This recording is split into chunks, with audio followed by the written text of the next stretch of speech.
উপকূলীয় আবহাওয়ায় ঘূর্ণিঝড় রিমালের প্রভাবে কক্সবাজারগামী সকল ফ্লাইট এবং কলকাতাগামী দুটি ফ্লাইট বাতিল করেছে বিমান বাংলাদেশ এয়ারলাইন্স।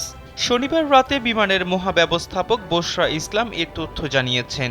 তিনি জানান, রোববার কক্সবাজারগামী সকল ফ্লাইট বাতিল করা হয়েছে।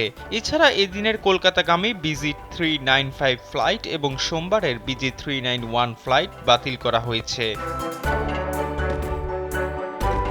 এদিকে ভয়ঙ্কর রূপ নিতে শুরু করেছে ঘূর্ণিঝড় রিমাল। ধারণা করা হচ্ছে রোববার দুপুর নাগাদ অতি প্রবল ঘূর্ণিঝড় হিসেবে দেশের উপকূলীয় অঞ্চলে আঘাত হানবে এটি। যদিও এখন পর্যন্ত ৭ নম্বর বিপদ সংকেতের কথা জানিয়েছে আবহাওয়া অফিস। আমি রান্নায় মানহীন কোনো উপাদানের সাথে আপোষ করি না। নারী আর নানান আপোষহীন এক নাম।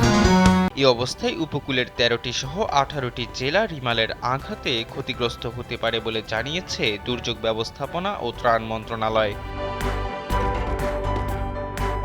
অন্যদিকে ঘূর্ণিঝড় রিমালের প্রভাবে নৌপথ উত্তাল হওয়ায় যাত্রী সাধারণের জানমালের নিরাপত্তার স্বার্থে ঢাকা নদীবন্দর হতে অভ্যন্তরীণ নৌপথের সকল লঞ্চ চলাচল বন্ধ ঘোষণা করেছে বাংলাদেশ অভ্যন্তরীণ নৌ পরিবহন কর্তৃপক্ষ।